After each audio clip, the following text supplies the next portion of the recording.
Hello, everybody. Okay. We'll get our music going.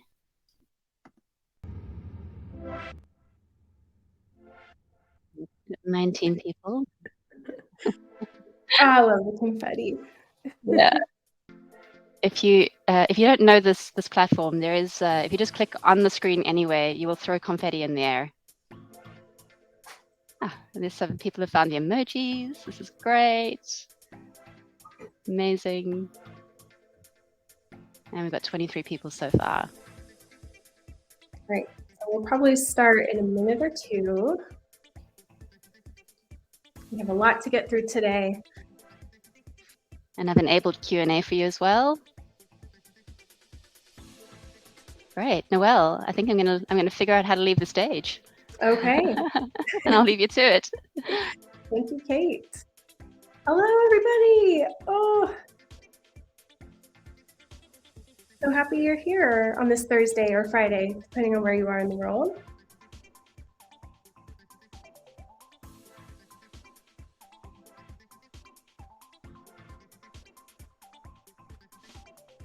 Yes, tell us where you are.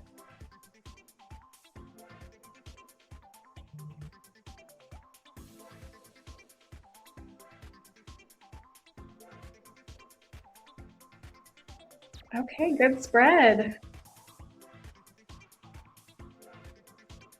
Calgary, Denver. Love it.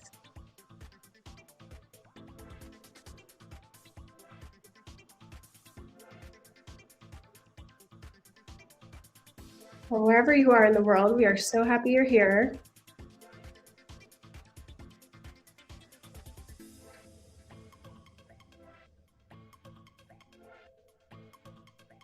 Prague. Incredible. What time is it in Prague?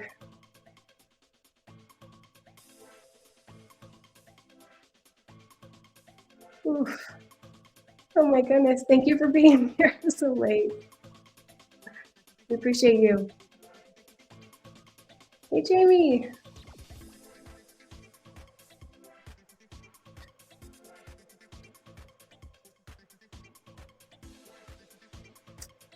Alrighty. I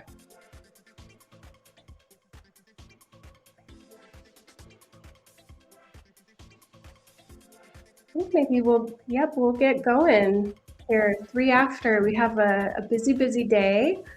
I don't know if music stays or music goes, but I'm happy to do a little dance. So hello, everybody. It is an honor to host our very first Cha-Cha Club event. And today we're going to explore 2 hot research ops topics, research libraries and customer closeness. For those of you less familiar with the Cha-Cha Club, we are a collective of research ops pros around the globe who do this work day in and day out.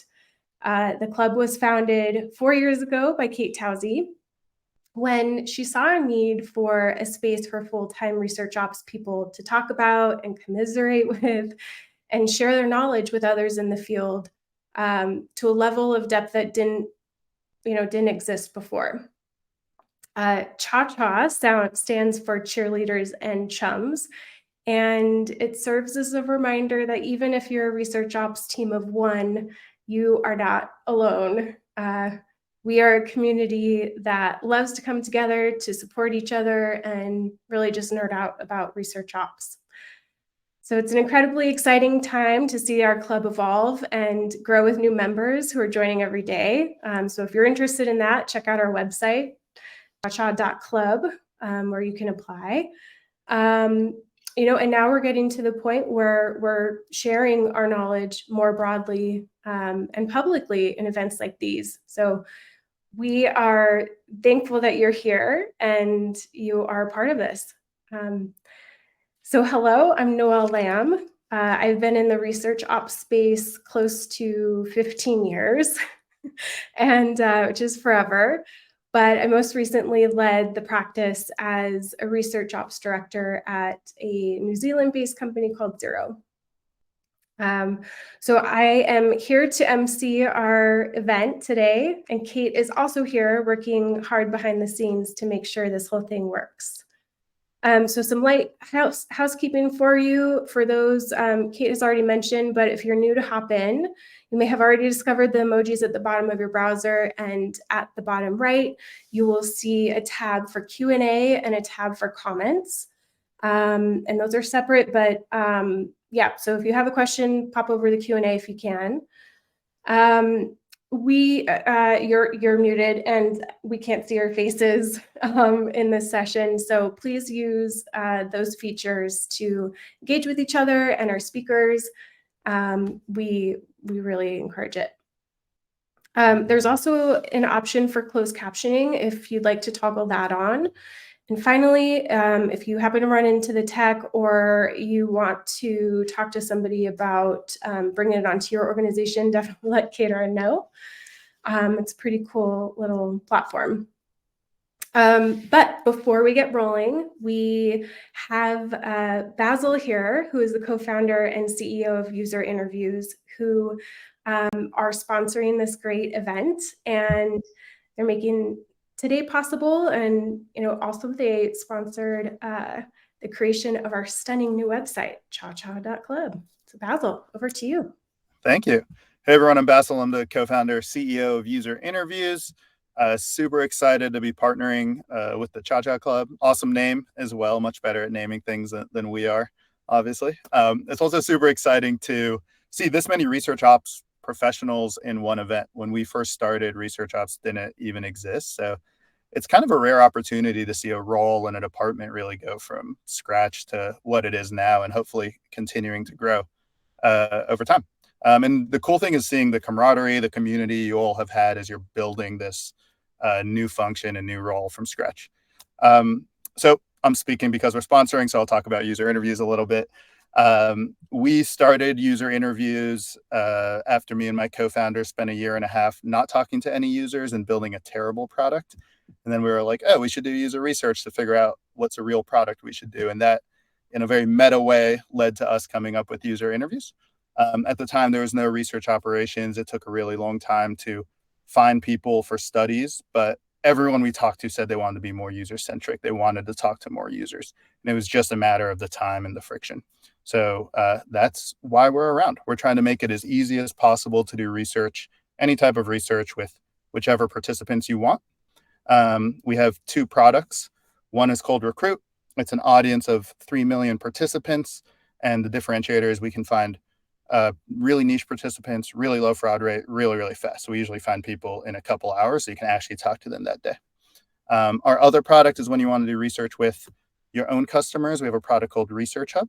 It handles all the logistics, screening, incentives, inviting people to studies, document signing. And then it also tracks all of those interactions and lets you build guardrails to protect the participants and make sure you're doing it in a compliant way. We are doing a promotion for everyone here. So if you go to userinterviews.com/chacha, we'll give you 3 free sessions and you can try out the product. So thank you again for having us. Super excited about the Cha-Cha Club and seeing in this event. Amazing. Thank you so much, Basil. We really appreciate your support, and yeah, you and User Interviews. Thank you so much. Thank you. Bye, everyone. So it is a pleasure to introduce our first speaker, Alison Jones, who is talking to us today about SLC, or Simple, Lovable, Complete Research Libraries. A little bit about Alison. She comes to us with a very rich background in knowledge management and librarianship, and is really drawn to the field by, that thrill that you get when you find the right information at the right time. In 2015, she was awarded the Law Librarian of the Year in recognition of her contributions to the community by the Australian Law Librarians Association, which is huge. Okay, what else about you, Alison? You've worked at a traditional government library, a law firm, a small tech organization, and all that happened before she joined Atlassian early last year. where Alison is now a senior research librarian and most recently launched the Atlassian Research Library. But now, if for anybody who's ever launched a library, the work's not done when it's out the door. She is spending a lot of focused time increasing adoption and getting the library used to its full potential, which is probably like a full-time job now, I guess, Yes. Alison, which I can't wait to hear about. Beyond work, Alison relishes the moments with her 2 grown young people and the daily walks she takes with her husband and their small terrier, Smudge, which is the best name ever. So Alison, we're glad you're here. We're thankful that you're sharing your work with us today. Take it away. Thank you.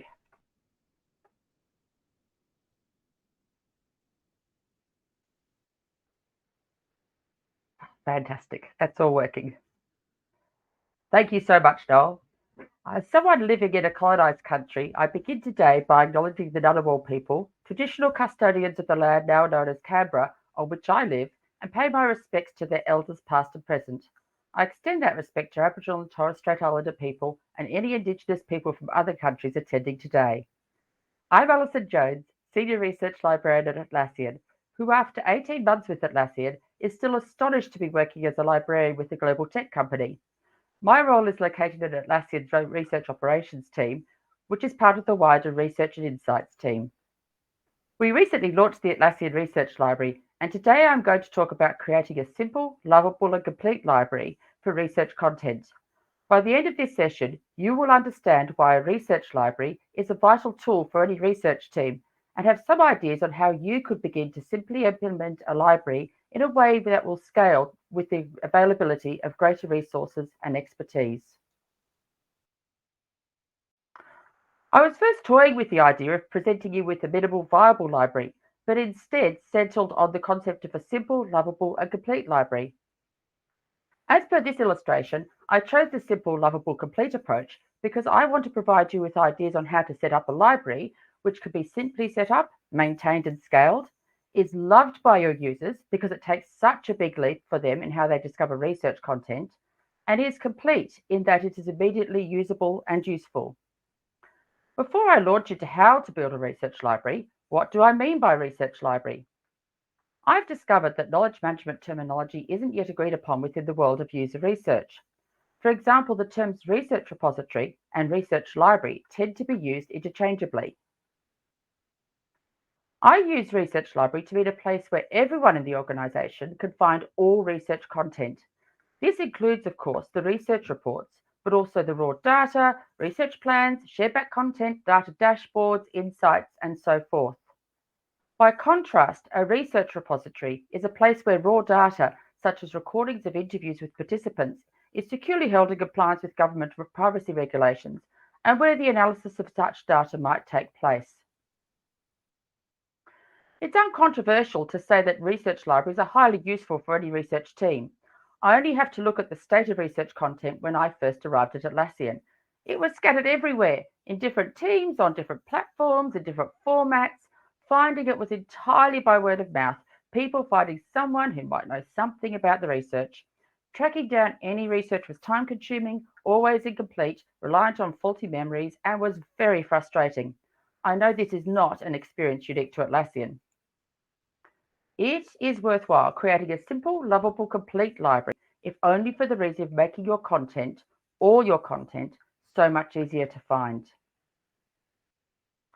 There's a view strongly promoted by too many vendors of research operations tools, not user interviews, I'm quite sure, that libraries can be created easily, quickly, and almost automatically. Such vendors are now hoping out loud that the emergence of generative AI will automate complex knowledge activities such as the creation of insights for research content. As an example, a couple of months ago, a very well-known software company interviewed me as an expert participant for research they were conducting into the creation of a new product. It turned out they were proposing a marvelous machine into which I could tip all my research content and it would spit out fully formed insights. They were genuinely disappointed when I set out why I thought that was unlikely to be successful. It is absolutely true that a well-created and maintained library will do magical things beyond enabling your users to find research content, but no worthwhile library is created automatically or quickly. So let's take a journey through what you might want to consider when setting up a simple, lovable, and complete library where your users can find all the research content on any topic of interest to them, and then find out more about the magic that happens as a result of such a library being available. The key to making sure that your users can find all the content they are looking for is to make sure that all your research content is consistently described in your library. What do I mean by this? Recently, a researcher was looking for research considering the use of our products by the government sector to scope for some further research she was about to undertake on the sector. When you think about it, there are so many different ways of describing the government sector, partly because it is called different things in different countries. We could find all the research content in the library on the government sector because all the relevant content was consistently described using the term government sector. We didn't have to look up all the variations on the term to find all the content dealing substantially with the government sector. And we found some content she expected to find and some content she didn't know existed. This content helped her to scope her research project, taking into account all that we already knew about the government sector. And this is precisely the point of a research library. She could look into one space to find all the research on this topic. She didn't need to ask around. She got a complete and reliable picture of all the research immediately.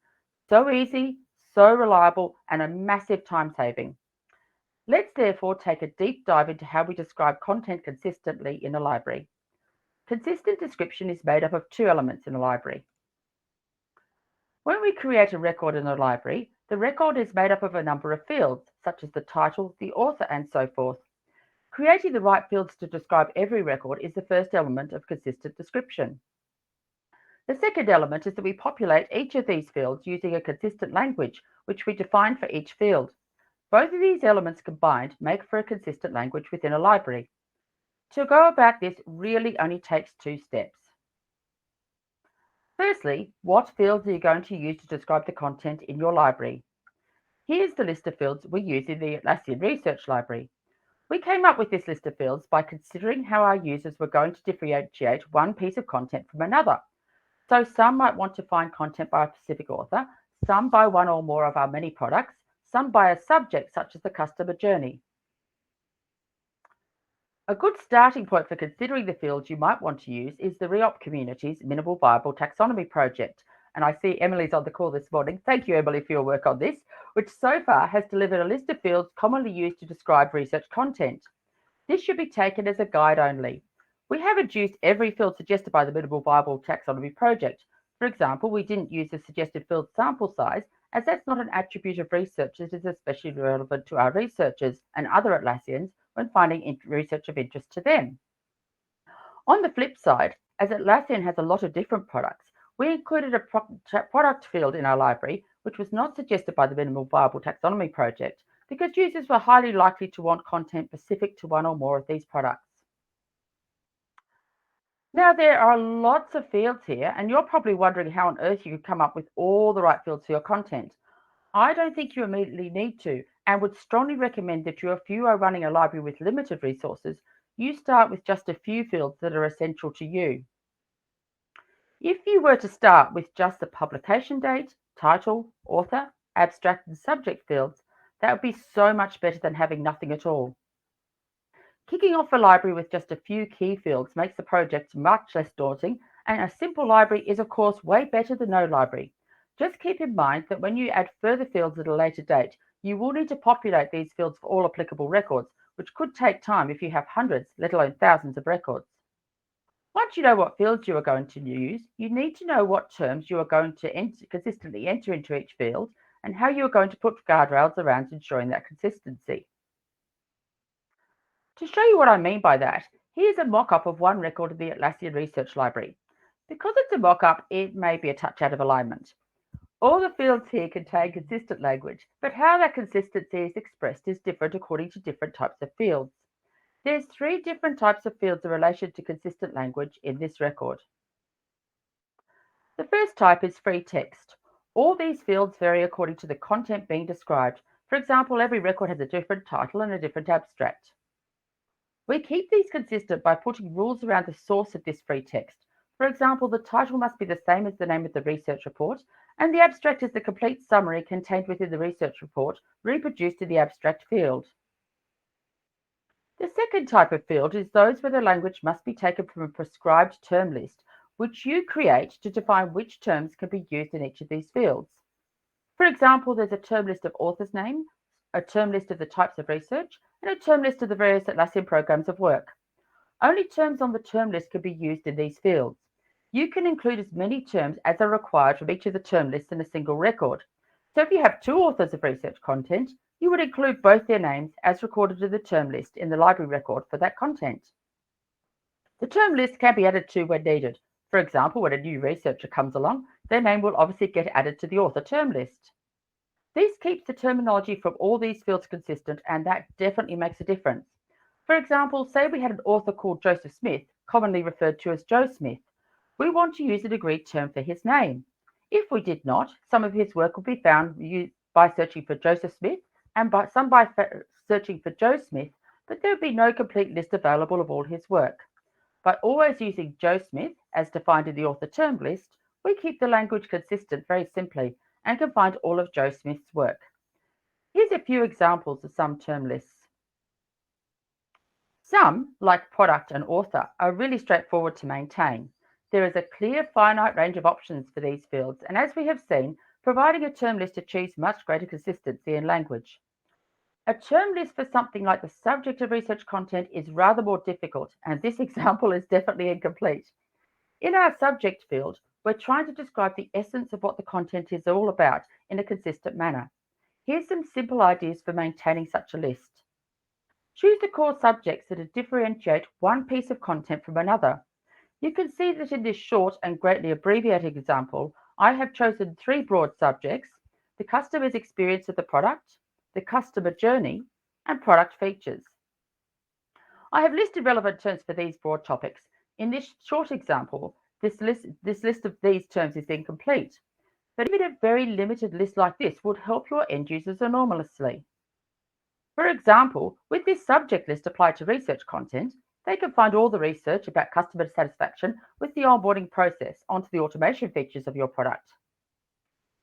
Combine this with the other 2 term list examples, and they can find all the research on customer satisfaction with the onboarding process onto automation features of Jira, written by Richard Oldmeadow.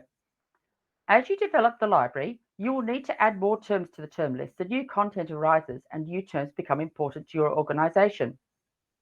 When adding new terms to a more complex list, such as the subject term list, the most important thing to be sure of is that the terms you are adding is not a synonym for a term already in the list. So, for example, adding the roadmap to this subject list would be fine, as there are no synonyms for this term. But adding the word find when you already have the word discovery would be confusing. Now, I would very strongly suggest that if you do not have anyone who is dedicated full time to the upkeep of a library like this, you stick to using simple term lists to keep your language consistent. But to show you some other ways in which language can be kept consistent, in the Atlassian Research Library, there is a 3rd type of controlled language, which is a hierarchical taxonomy. You can see it applied in the field subject, participant, product. It works exactly like a term list in that it provides guardrails to terms that could be used in this field. However, rather than it just being one long list of every term, the terms are organized in a hierarchy. For example, we start with a very broad concept like discovery, and then we break that term down layer by layer to very specific terms. The advantage of this hierarchical taxonomy is that users can explore different layers in the hierarchy and find related content. So not only can they look at the term advanced search and see what other content is tagged with that term, but they can also look at the related term relevance, the broader term search, and the broader term still, discovery, and see all the content tagged with those terms. A hierarchical taxonomy makes discovery of related content easier for the end user, but is also a really big task to develop such a taxonomy and takes a lot of maintenance. I would really only recommend creating taxonomies if you have someone who has experience in creating taxonomies and who has the time to maintain them. It should be relatively easy for an information professional to convert a term list into a hierarchical taxonomy at a later date, should such a person become available to your team. Returning to the whole library record, there's a couple of other things to note here. You might wonder where the content is held in the Atlassian Research Library. The answer is that the Atlassian Research Library holds no content at all. It is a library of record. That is, it records where the content is held and points users to that content through these links. There are many advantages to not collecting the content into the library space. The library can reference any content on any platform. The content remains entirely in its original context. There's no chance of there being two copies of the content. The original in context with all the dynamic content, comments and reactions, and a dusty, static, outdated copy and held in the library. Plus, there's no massive content collection process associated with the library, so you can put all your efforts into describing the content really well. Also, you might notice that these links are to all the content associated with the research project. I originally envisaged one record for each item of research content, so one record for each research report, participant recruitment plan, the link to raw data, and so forth. But when we tried that in a proof of concept library, it was difficult to find all the content connected with each research project. So we record the whole research project in each record and link all the content associated with the project in the record. So you've sorted out how you record your content in the library, the fields you will use, and the consistent language you will use. Where will it live? It is only now, once you know how you will record your content in the library, that you will be able to specify what you need in a host platform for your library. So, for example, you will know you need a platform which will record more than one author, that requires a flexible field that accommodates 5 formatted paragraphs, and so on. Write down all these specifications, and then, and only then, go and find a platform that meets as many of these specifications as possible. If there's one thing I can impress on you, don't get fooled by anyone trying to sell you a piece of knowledge management software before you know what you are trying to build and the specifications for that build. I've heard so many stories from people who have bought a platform first and then have to try to stuff their library content into the requirements of that platform rather than the other way around. That never ends well. Sometimes you are limited to the software available within your organization, not out of the market, but you can still evaluate all the options available against your specifications and select the best fit. If you are able to go to market, ensure you truly evaluate what is available, and again, don't fall for the marketing spiel. We got down to a short list of 2 systems, both of which assured us they could manage hierarchical taxonomies. But when it came to fully exploring the 2 systems, the more expensive one presented the taxonomies as a long-term list, not as an actual to hierarchical taxonomy tree. The system we selected could display hierarchical taxonomies in easy-to-explore tree structure, and the upkeep of the taxonomies is so easy. This is the straightforward homepage for the Atlassian Research Library. It is hosted on Neural Matrix, offered by Bailey Solutions. So after all of this, how is the Atlassian Research Library working out? Here's some of the feedback I've received since the library was launched in March this year. You can see that the library has made finding content much easier. A researcher with whom I regularly work tells the story of being in a meeting where she was asked about archetypes and initially thought she'd have to wait until after the meeting to find the right information. Then she remembered the library and was able to deliver the relevant report to her colleagues via the library while still in the meeting. There's plenty of feedback on how the content helps users see new connections between content and how having all the relevant content on a given topic readily available makes the creation of insights by analyzing that content so much easier. Recently, one of our researchers had a request from a significant stakeholder and was able to quickly share all the relevant research gathered through a library search with her team so that they could focus on extracting relevant insights from that research. Prior to the library, this gathering of content would have taken at least a few days and would still have been incomplete. That's all happened in less than 6 months since the library was launched. In many ways, the greatest success of the library has been its gradual adoption into the work of the research team and beyond. I've always said that library building is a way easier task than library adoption, and its adoption remains a work in progress. It's important to know that once you've built and launched your library, you are just at the beginning of your research library journey. Ensuring it is used and doesn't become a dusty vault for your research content is another journey altogether. I would like to take a moment to publicly thank my manager through the process of developing the library, Kate Towsey. It was Kate who had the idea that creating a library could be much easier if she could hire the right librarian to create, maintain, and expand such a library. She supported me every step of the way in creating the library, and its success is as much down to her as it is to me. Thank you, Kate. On that note, I hope I have convinced you that a library containing consistently described content is possible and that the work associated with it is something that is achievable and utterly worthwhile. I would really welcome your questions. Awesome.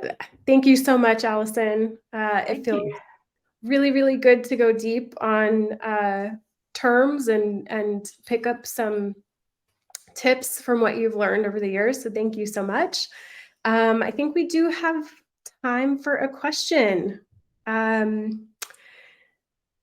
It'll probably be yeah, okay, great. Up here on the platform. Alison, what do you see are the barriers to adoption? What a question. That's a great question. I think, well, just being aware that the library exists is a huge first thing. I am constantly talking about the library, and people, I would say most Atlassians, out of the 13,000 or so that are at Atlassian, still don't know that the library exists. So that's a constant, constant being out there and getting it out there all the time is really important. Understanding how it works. So having a reassuring people that they can get in there and just use it and give it a go and it won't break. It's important. Having really good support around. So we've made sure we've got some simple guidance and education, which we're going to develop up. And my shout out to my colleague Harriet, who's also on this call this morning, for all her work with that. And we also run library office hours where people could drop in and have a chat one-on-one with me or with the team. And yeah, so making sure we've got that really good support around the library as well. And then just, yeah, I guess through those, helping people to understand how the library can be used. We're providing specific support to the research and insights team so that they in particular have a really solid understanding of how the library can be used. Just constantly banging on about the library, I guess. It's always a work in progress. Yes. Absolutely. Yeah. Great. Okay. Well, thank you so much. We are going to move on to our next segment, just being mindful of the time. Thank you, Alison. So segment number 2, our speakers are Lori McGowan and Lily Adwana, who will be sharing how they operationalize customer closeness at MailChimp. With 4 years in the field under their belt, both Lori and Lily are now working together in ResearchOps at MailChimp, where Lori has been there for nearly 8 years, and Lily joined her just last year in 2022 after managing ResearchOps at User Interviews and Measuring You. As managers of research operations, Lori and Lily balance building and maintaining research practices and supporting researchers while spearheading not 1, but 2 immersion programs that help bring internal teams closer to customers. The first of those is their the first internal program is customer panels, and the second is one where they just recently launched a very public-facing customer advisory board, which is a hand-selected board of high-interest people who participate in recurring research across the year. Lori is an Atlanta native, and when she's not geeking out about ops, you'll likely find her with her dog Winslow, cooking, hiking, or traveling. Lily is based out of Denver and naturally enjoys all things outdoors, hiking, camping, snowboarding, and rock climbing, which is awesome. Lily and Lori, it's so great to learn from you today. Let's hear about how you operationalize customer closeness. Awesome. All right. Well, thank you, Noelle, for that intro. That was very kind of you. And Alison, amazing talk. Lily and I have already been sharing notes and ideas, inconsistent terminology, faulty vaults, pains we all know. But hello, everyone. My name is Lori McGowan, and I handle research ops for MailChimp's customer market research team, alongside Lily Adwana here. And today we're going to share a little bit about, 2 programs that we run that help bring teams across the org closer to customers. So before we go into those programs, I wanted to share a bit about why we have them and why we run them. So quick context here, there are 2 research teams at MailChimp. One team being UX research. Obviously, we all know they're very product focused, laser focused on, further down the funnel, usability. And the other team is our team, customer and market research. So think bird's eye view. We uncover broad market trends. We keep a pulse on where MailChimp is in the industry. We help wrangle a lot of the different customer data sources. But overall, we really help the company understand who our customers are and who our potential customers are a little bit better. And then Lily and I work specifically within the customer research team. And so like many companies, MailChimp is and always has been very customer-centered, very customer-oriented. That sits at the heart of a lot of our decision-making and our strategy. But as you might know that, research teams, we get to talk to customers all the time. We are always interfacing with them. And that's not always the same for everyone else. So to be customer focused, they need to be front and center to the teams building the products, designing the products, marketing the products. And as customer research, we're primed to be the ones to help bridge that gap for the org. So that means we needed some programs in place that help elevate that customer voice, bring the ideal customer to life, and also help ensure that the teams can get that direct feedback and inspiration in their day-to-day. But the big question is, how do we do this? So I like to joke that a long, long time ago, the beginning of what we call our customer immersion program started all the way back, long, long time, 2016, when we started doing our customer panels. And I will turn it over to Lily to go into detail on that first program. Awesome. Thanks, Lori. And thank you, Kate, for having us. And thank you, everyone, for joining us today. My name is Lily. As Noelle mentioned earlier, I'm a ResearchOps manager alongside Lori at Intuit MailChimp. And I also, hello to my former user interviews colleagues. I know that you're in here. I see you in the chat. We'll just dive into our first program, which is customer panels. So our customer panels, we've been doing these for about 8 years now. And this program has always been a quarterly-ish program. And we used to do this program in person where we'd fly customers or partners in every quarter into our headquarters in Atlanta. And we'd have a whole day of having them in the office and speaking to them. But obviously, since the pandemic, things have changed. And so we've been able to take these panels virtual. But this actually allowed us to expand who we can invite and accommodate various time zones. So now we can include more international folks easily. And it's not going to take up too much time for the customers when it comes to travel and joining us. So, but other than that, the way it works is still the same. We do them every quarter. And we center each customer panel around a different theme.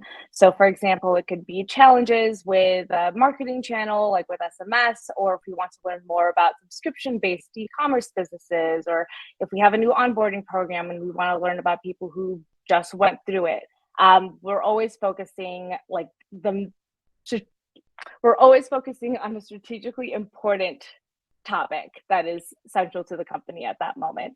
And so the panel lasts about 1 hour. It's a discussion with 3 customers or partners, and we have a researcher from the team that is moderating the group and discussing whatever the particular initiative or focus is.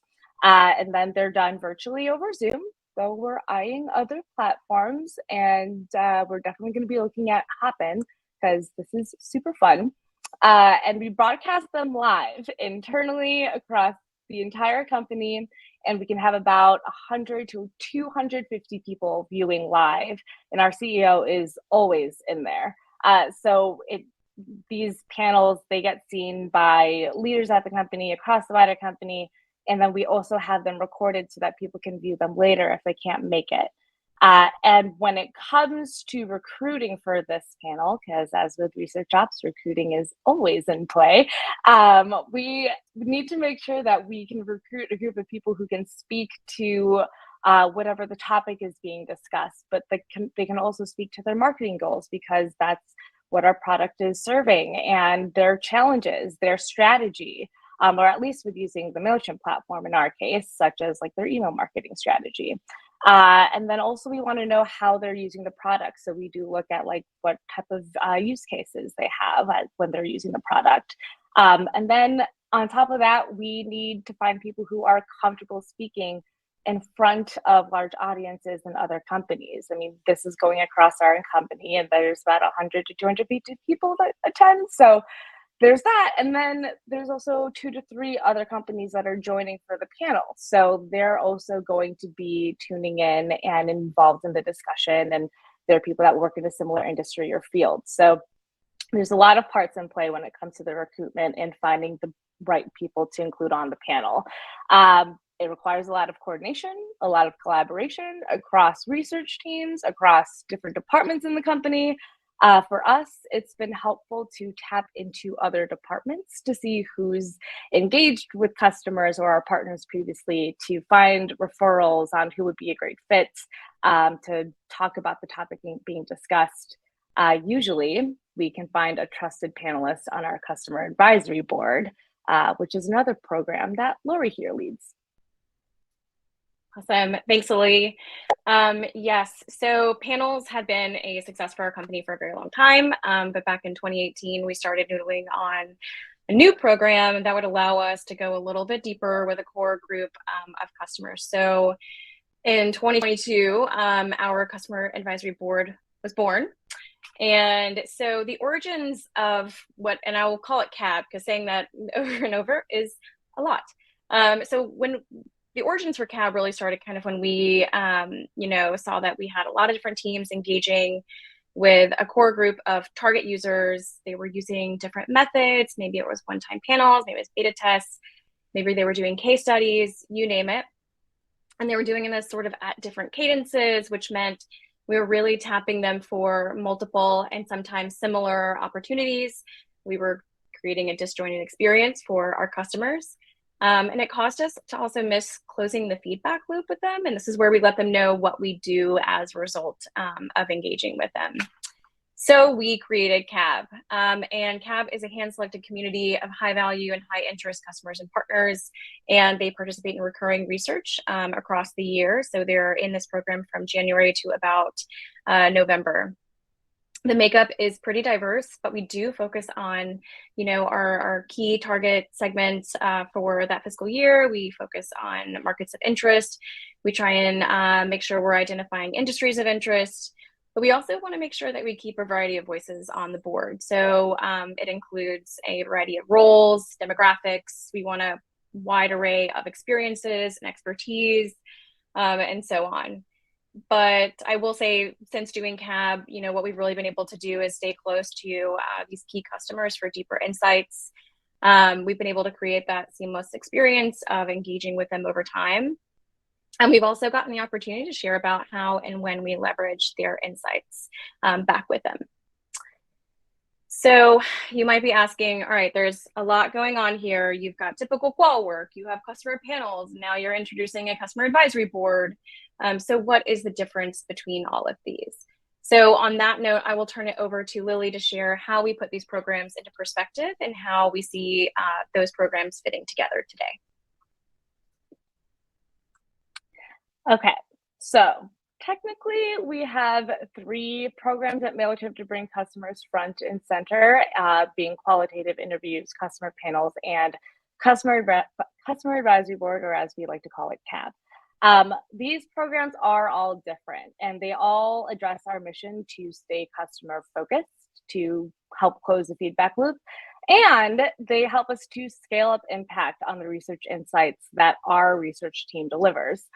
They can vary in operational scope, but they can also overlap, they intersect, you can transfer into one another. So there's a lot of directions that we can go here. So I just visited my hometown of Chicago, and I missed the CTA public transit system. So when putting together this in my mind, this was definitely inspired by my love for a subway system. So it all starts with qualitative interviews, which have been in practice and research since the beginning of time, as far as I know it. Don't quote me. So qualitative interviews, they're customer focused, they build customer connection, and they're centered on a very specific topic that the research is addressing. It involves key stakeholders, and these people are deeply invested and involved in the vision and the fruit that comes from the project. And then also you're recruiting a specific customer or group of customers for your project that can speak to what your focus is. And so basically at the end, with the operations of that program, it's very narrow in scope, and the discovered insights and outcomes that you're looking for are pretty much seen by the people directly involved with the project. And so to bring it up and scale it out, we have to widen the scope. And so we have customer panels. These are centered on a theme that is strategically important during each quarter, while also being live streamed by a moderated focus group across the wider company. And this allows us to widen our scope to get the attention of other departments across the company that are doing work tied to the subject being discussed on the customer panel.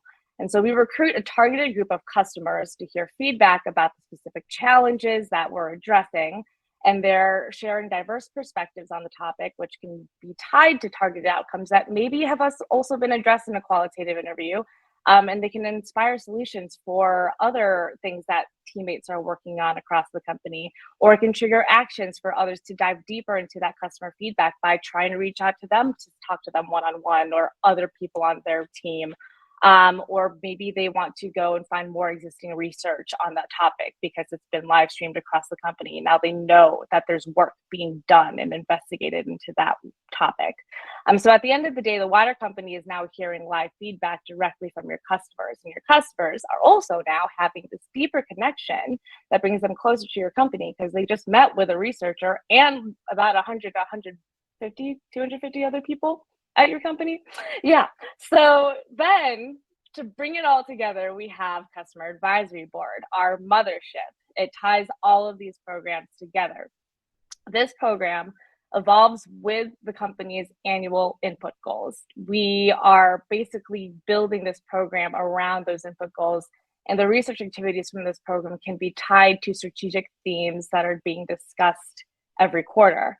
And with direct alignment on those input goals, you have to pull in stakeholders from the big three. You have your internal key decision makers, leadership at your company, and external key decision makers. Those would be your customers and partners on your board.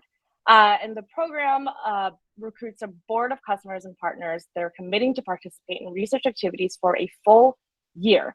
And the board itself is targeted based on your company's input goals and what you're focusing on. And so to do that, we recruit customers and partners from various offerings, various backgrounds, diverse targets of indicating high value or high interest. And this creates flexibility throughout the year to retain focus for various research activities as time goes on. And then with that time, the program delivers informed solutions. You get deeper insights, you get better view of strategic opportunities from the research and the discovered insights. And this connects research to the voice of your customers, and it aligns with your company's goals. It puts research findings in the hands of your company leaders, decision makers there. And again, with that long year of work, you have a year of collaboration with their customer advisory board members. They have all had time to share feedback and then see impact from their participation in that program. It solidifies this customer advocacy and trust with your company. And well, yeah, so it's a lot. It's a lot to take in. There's a lot happening. And it's also taken a lot of time to build these programs, to connect the dots. And with that being said, there's also a lot of lessons that we learned in our work to operationalize these programs. Yes. So we've been doing these programs for a few years now. Panels, it feels like forever. And we have a few things we've learned along the way. The first, I have deemed this closing the feedback loop, but I think it's pretty apparent what this means. But we found this to be the biggest benefit to customers participating in the programs. It's really about creating transparency about what we're learning from them and what we're doing as a result. It really builds what I think and what I've deemed kind of a sense of co-creation with the customer. At the time and the energy that they're spending providing feedback isn't just going into a dark void, and instead they feel like they're a part of the process. And I found that it sort of elicits much more genuine engagement and reactions and constructive criticism. The second, of course, is, The other lessons to keep in mind is that the benefits that these programs provide, they don't just have to be for the company. I think there are a lot of really great outcomes that can come from just the customers themselves and the connections that they're making. We always say part of the opportunity is getting to meet like-minded founders and marketers and agencies and to build those connections and getting inspired in what you're seeing them do, or maybe feeling good when you kind of get to help out another business and share with them how you're approaching things differently.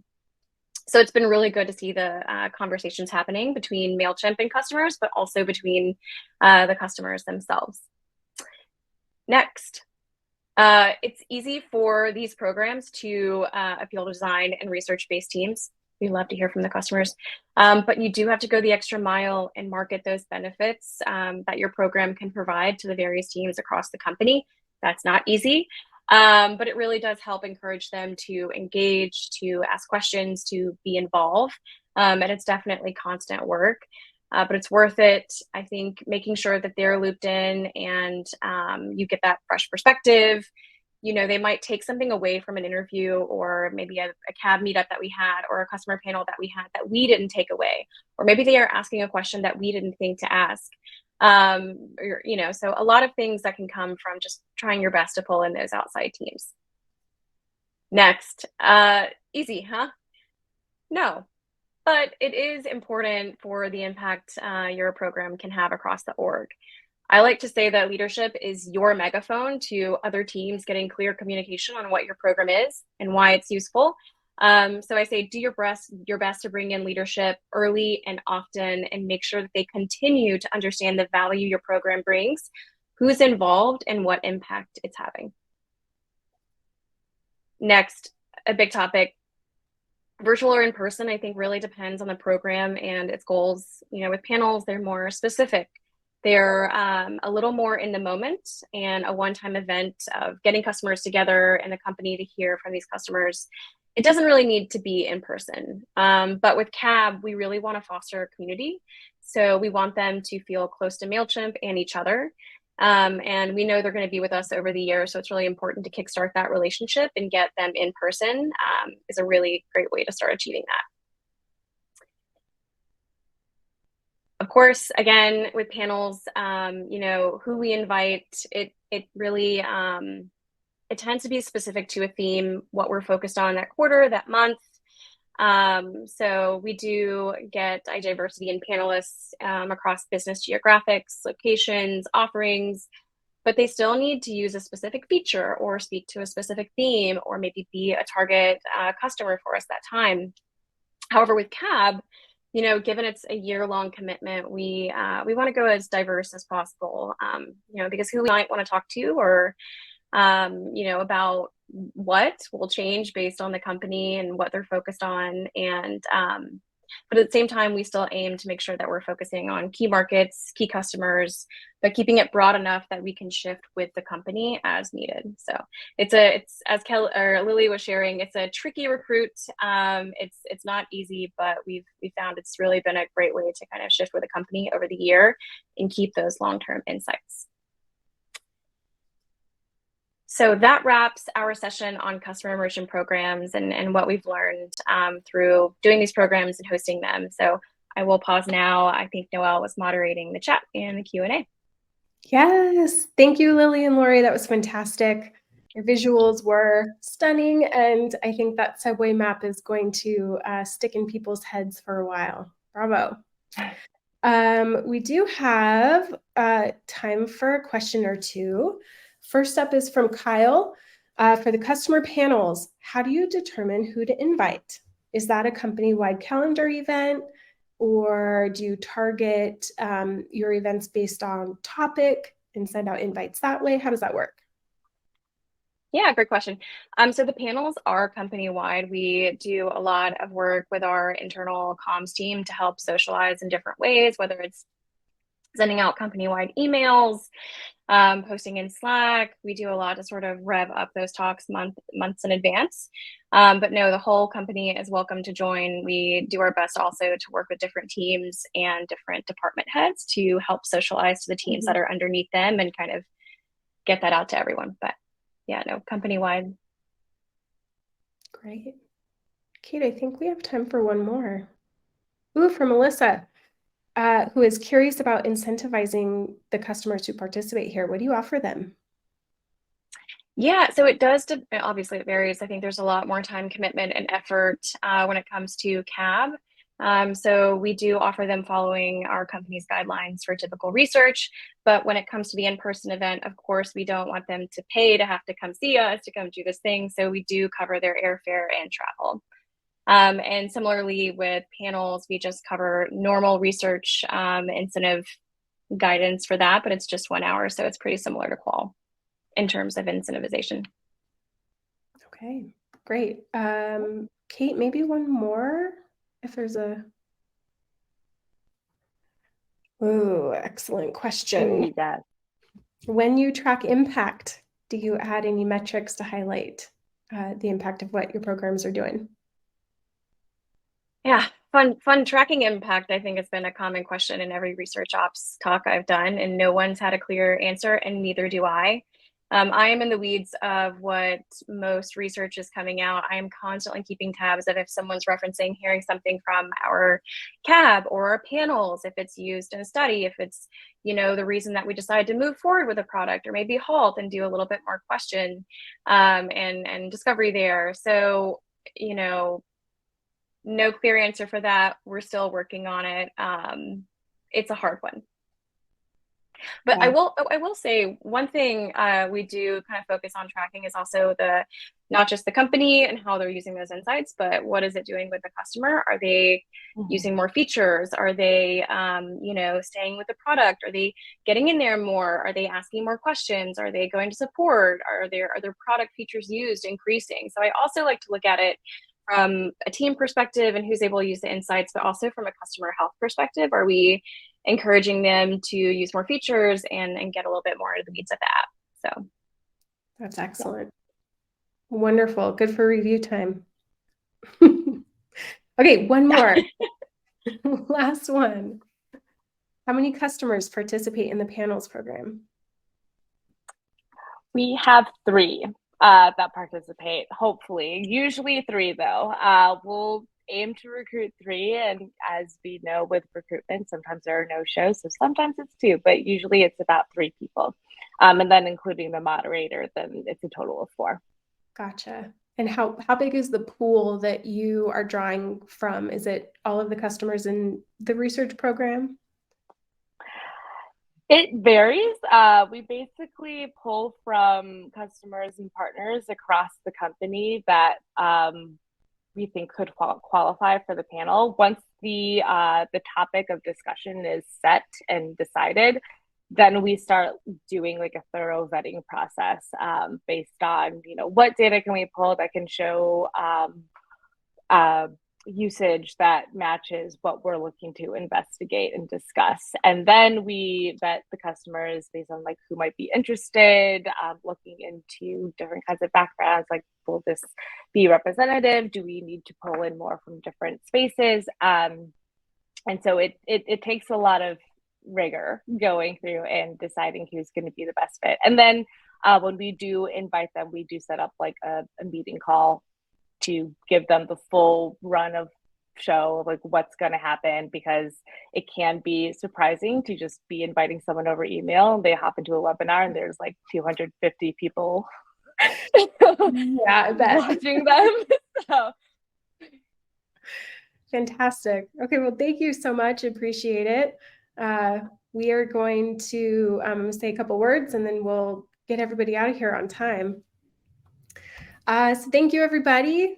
There was a lot that we talked about today, a lot of good stuff. Feel like we could keep going for the rest of today, but sadly our time together has come to an end. And I just want to thank our presenters, Alison, Lily, and Lori, for their expertise, our sponsor, User Interviews, and you beautiful people who showed up today. Thank you so much.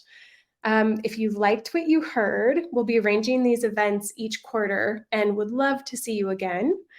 Kate will be posting today's recording on LinkedIn, and it will also be on our club website, chacha.club. So please feel free to revisit it or share it with anybody who wasn't able to make it. So thank you, everybody. Over and out.